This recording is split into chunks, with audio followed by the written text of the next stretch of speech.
नमस्कार। ज्ञान web channel में आपका हार्दिक स्वागत अभिनंदन।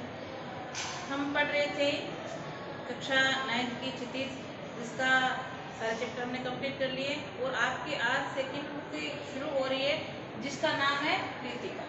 ठीक है, उसी का आज हम पहला अध्याय पढ़ेंगे और अध्याय का शीर्षक है इस जल में परले में।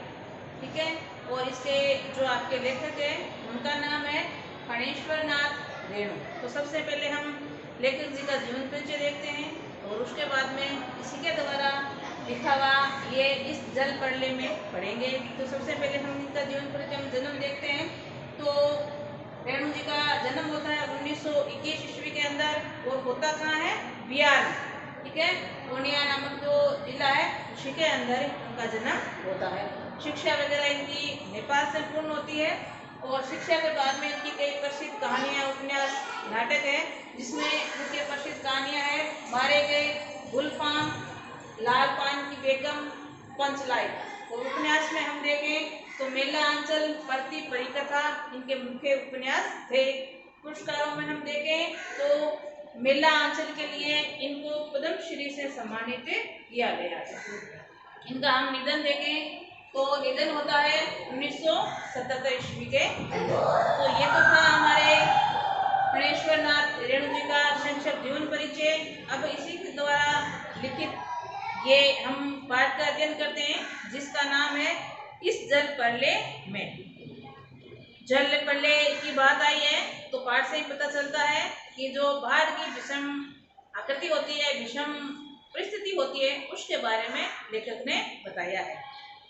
तो मेरा गांव ऐसे इलाके में है, लेखक कह रहा है कि मेरा जो गांव है वो इस प्रकार के इलाके में है जहां हर साल पश्चिम, पूरब और दक्षिण की कोसी, पनार, महानंदा और गंगा ये नदियों के नाम है।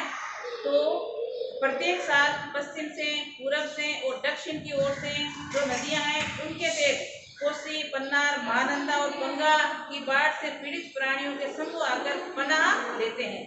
पनाह का मतलब होता है आश्रय लेना, रहना, उनको बोलते हैं। तो कहते हैं कि मेरा इसी बाढ़ से हमें ये पता चल रहा है, वर्णन से पता चल रहा है कि लेखक का गांव हो सकता है कुछ ऊपर की ओर हो जिससे बाढ़ का पानी नहीं पहुंचता हो, इसलिए जो दूर के इलाके हैं जहाँ बाढ़ आती है वो इलाके वाले इनके यहाँ आकर रहने लगते हैं। सावन भादों में ट्रेन की खिड़कियों से विशाल सपाट परती पर गाय, बैल, भैंस, बकरों के हजारों झुंड देखने की लोग बाढ़ की विशेषता और अंदाज लगा सकते हैं। यहाँ जो परती शब्द आया है उसका मतलब है ऐसी भूमि जो 2 या 3 साल के लिए बोई नहीं जाती है, वहाँ पर पशु वगैरह चराए जाते हैं, उसको बोलते हैं।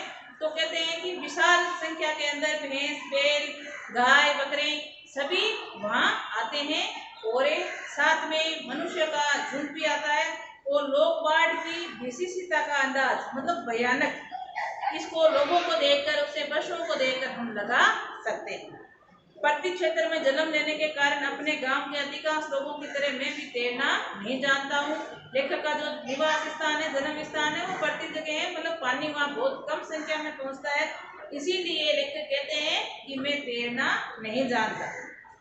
किंतु 10 वर्ष की उम्र से पिछले साल तक वो इसका स्वयंसेवक, राजनीतिक कार्यकर्ता अथवा रिलीफ हेयर की हैसियत से बाढ़ पीड़ित क्षेत्र में काम करता रहा हूँ कि मैं 10 वर्ष का तब से लेकर आज तक बाढ़ क्षेत्रों के रूप में कार्य जरूर मैंने किए।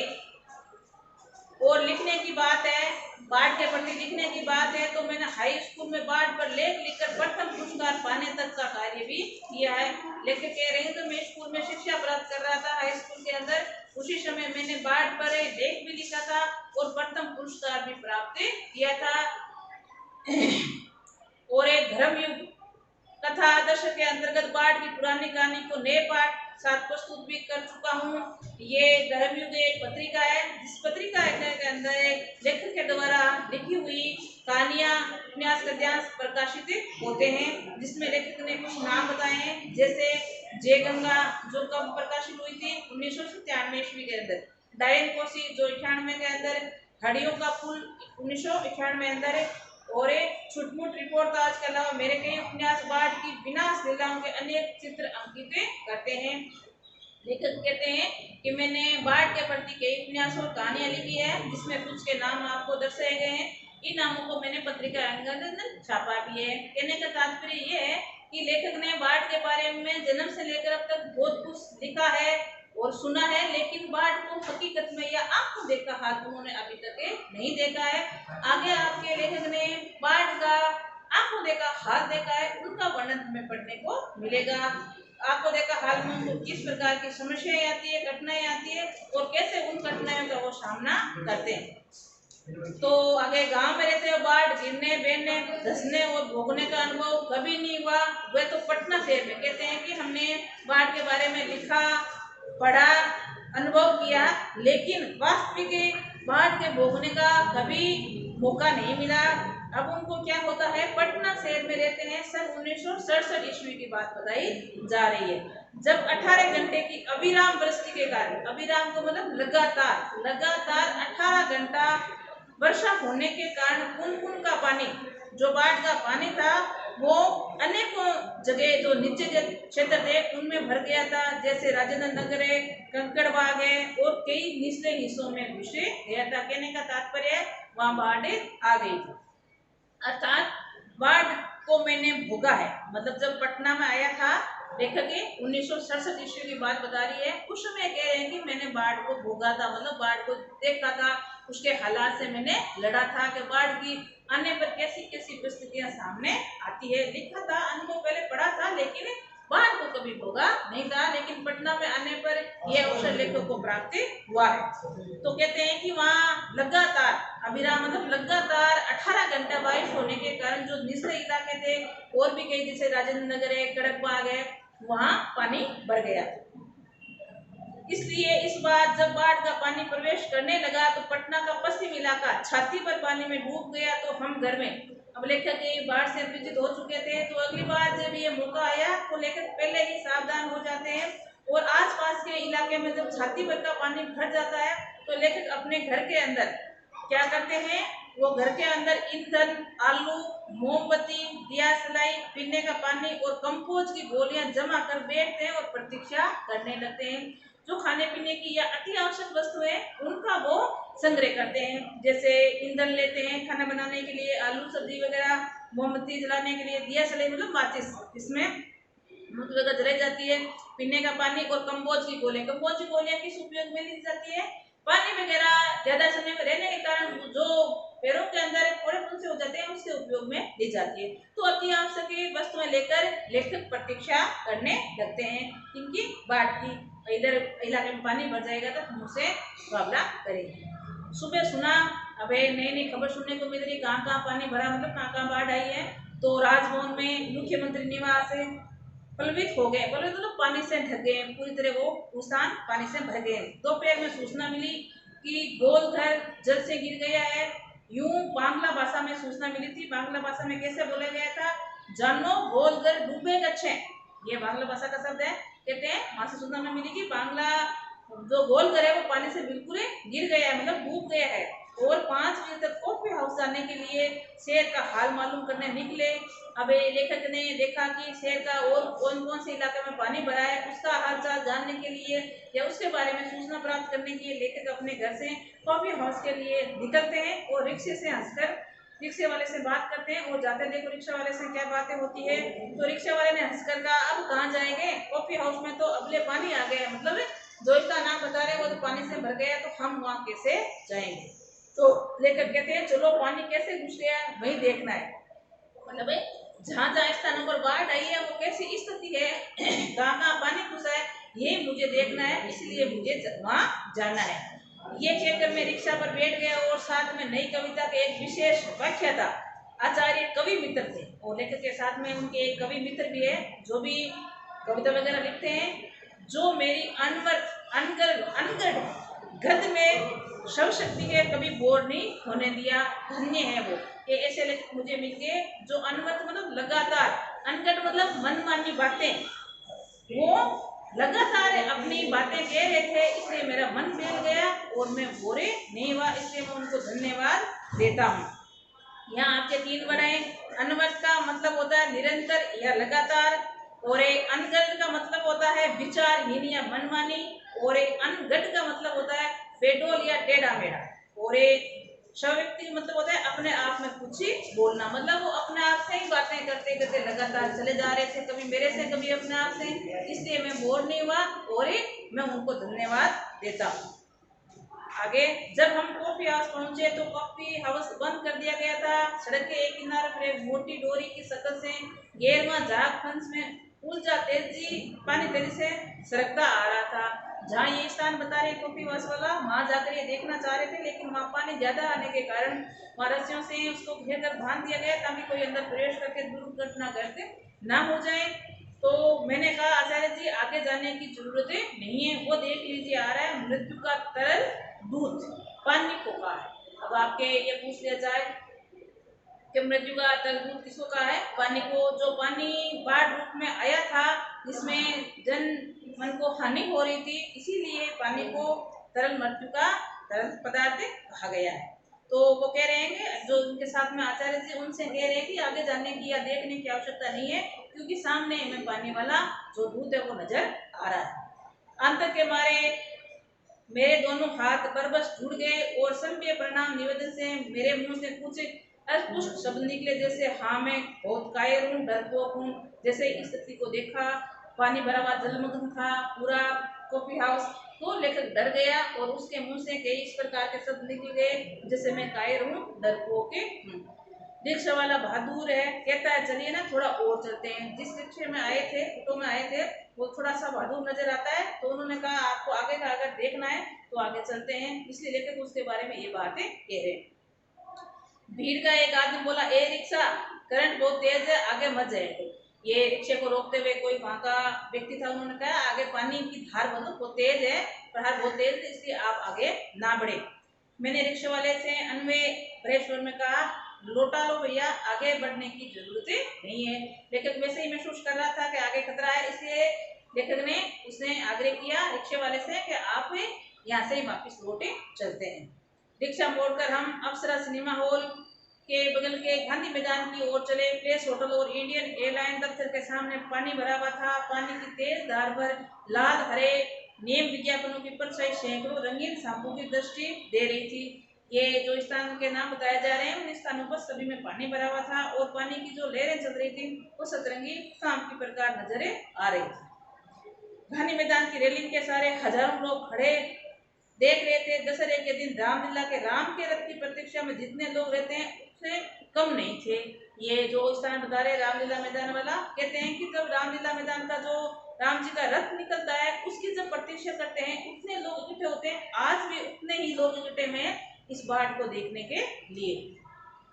गांधी मैदान के आनंद सभा सम्मेलन और खेल कूद की सारी स्मृतियां धीरे धीरे मेरे अपने आचार्य कवि के मित्र से कहा जान पहचान लीजिए। अब जो लेखक हैं वो पहले इस मैदान को जो राम रथ निकलता था तब आए थे, तो कहते हैं कि वहाँ स्थान पहुँचने के कारण जो पुरानी यादें थी धीरे धीरे हमारे मन में आ रही है। और उनके साथ में जो आचार्य थे, कवि मित्र थे, उनको ये कह रहे हैं कि पहचान लीजिए ये आम आदमी जिसकी खोज हर साहित्यिक गोष्ठी में होती रहती है। इसके गद्यों में दानापुर के बदले उत्तर बिहार अथवा कोई भी बाढ़ग्रस्त क्षेत्र ग्रामीण क्षेत्र जोड़े लीजिए। ये कह रहे हैं कि अगर आपको कविता वगैरह लिखनी है या इस प्रकार की गोष्ठी करनी है तो आप उसमें यहाँ मैटर ले सकते हैं, उसके बारे में लिख सकते हैं।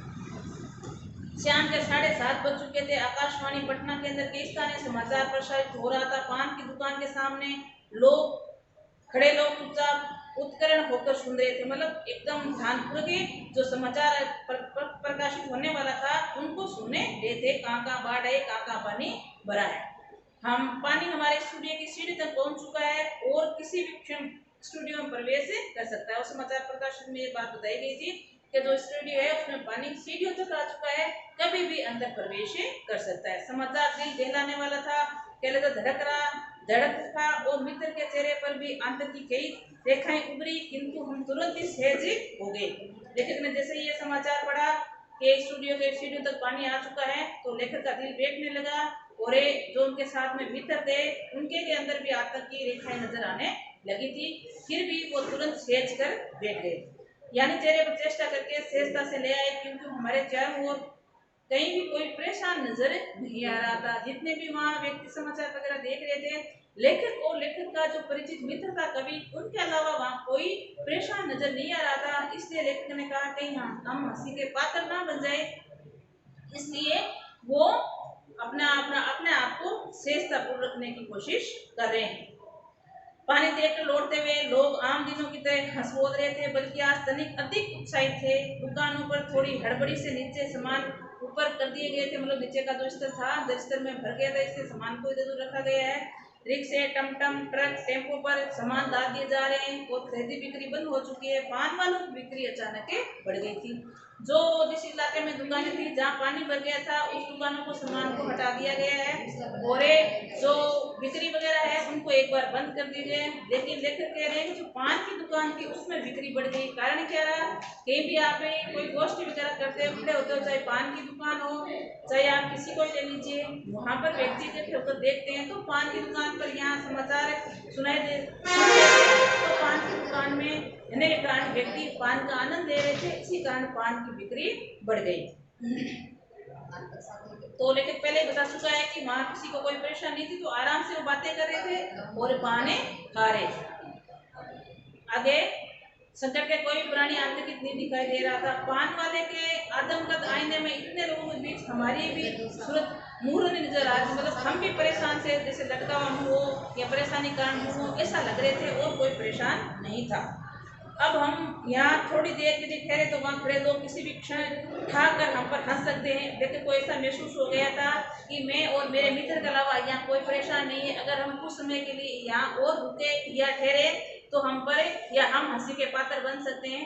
इसलिए लेखक वहाँ से जाना ही अच्छा समझता है। जरा इसे बुद्धलियों को हलिया देखो, लेखक सोच रहा है कि अगर हम पर हंसे तो कैसे हम पर बातें करेंगे या कटाक्ष करेंगे। तो वो बात बता रहा है कि जरा इस बुद्ध दलियों मतलब जो कायर है उनको आप इनके होलिए मतलब उनका चेहरा देखिए, क्योंकि वहाँ ऐसी बातें चारों ओर उछाली जा रही थी। एक बार दूर की जाए धनुकोटी किस तरह पटना लापता हो गया था, मतलब वो तरह तरह के लोग बातें कर रहे थे, इसलिए ये अपने बारे में सोच रहे हैं। सब पाप भूल जाएंगे, चलो हो करके मुंडे पर ताश की गड्डी लेकर बैठ जाएं, बिस्कोना बिल्डिंग की छत पर क्यों नहीं भाई, यही माकूल मौका है। इनकम टैक्स वालों को इसी मौके पर काले कारोबारियों घर पर छापा मारना चाहिए, आमदनी बामाल है। ये कह रहे हैं कि अगर यहाँ भी जो ये स्थिति है बाढ़ वाली हालात है, उस समय अगर इनकम टैक्स वाले छापे मारे थे उनको काला धन अवश्य प्राप्त हो जाए, क्योंकि जो जमीन के अंदर या ऐसे स्थानों पर रखा हुआ था जहाँ पानी भर गया तो वहां से माल निकाल कर वो अन्य जगह पर रख रहे हैं तो उनको अवश्य प्राप्त हो जाएगा। तो ये ऐसी वहाँ जो व्यक्ति बैठे थे जो दुकान पर वो बातें कर रहे थे। आगे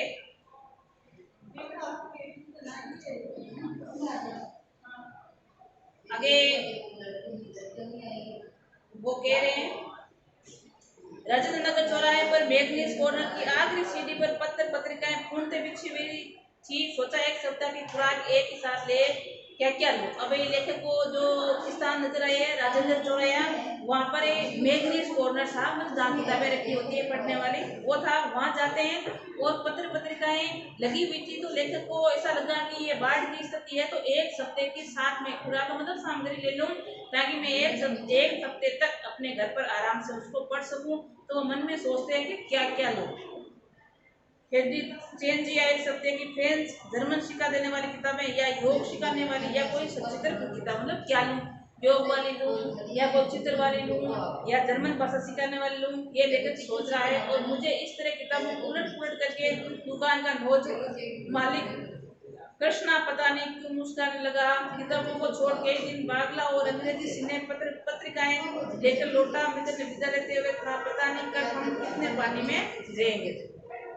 मतलब लेखक बार बार उन किताबें देख रहा था तो जो किताबें बेच रहा था वो मुस्कुरा रहा था। लेखक ने सोचा ऐसा क्यों हो रहा है, क्योंकि उसके मन में ये विचार आ रहा था कि कल पता नहीं बाढ़ की क्या स्थिति होगी, कितना पानी भर जाएगा। लेकिन लेखक सप्ते भर की तैयारी एक साथ ही कर रहा है, इसलिए वो खड़ा खड़ा मुस्कुरा रहा था।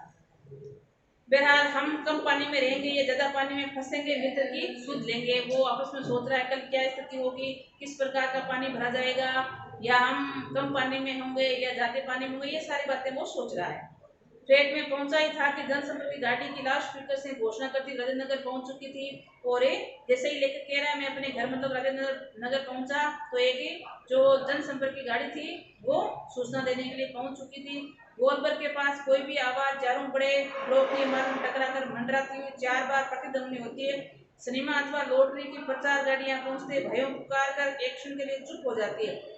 पुकार मंडरा की प्रतिध्वनि होती है, भाइयों भाइयों भाइयों। एक अलमस्त जवान रिक्शा वाला जो अगर रात के सन्नाटे में सवारी पहुंचकर लौटते समय से गोल बंदर के पास अल्लाह उठाता है, सुन रे बंधु ए सुन मेरे मितवा सुन, मतलब ये गाने की बात बताई जा रही है। ऐसी की आवाज के साथ वो ऑटो वाला रात को कोई सवारी वगैरह छोड़ता है तो बजाता है। गोलबार के पास संपर्क की गाड़ी में ऐलान किया जाने लगा कि भाइयों ऐसी सावधान है कि बाढ़ का पानी रात के करीब 12 बजे तक लोहानीपुर कड़कबाग और अंदर घुस जाएगा, आप लोग को सावधान हो जाइए। आगे क्या स्थिति रहेगी इसकी सूचना देने के लिए गाड़ी आई है। तो उन्होंने कहा है कि आपके बाढ़ का पानी है वो रात्रि तक जो स्थान दिए हैं जैसे लोहानीपुर कड़कबाग और राजेंद्र में पूर्ण तरह घुस जाएगा, इसलिए वहां के लोग सावधानी बरते। ये सूचना देने के लिए गाड़ी के लिए आए थे। अब आगे और क्या घटना घटित होती है उसका वर्णन हम कल पढ़ेंगे और साथ में ही इससे संबंधित बाढ़ के प्रश्न उत्तर भी। तो आज के लिए इतना।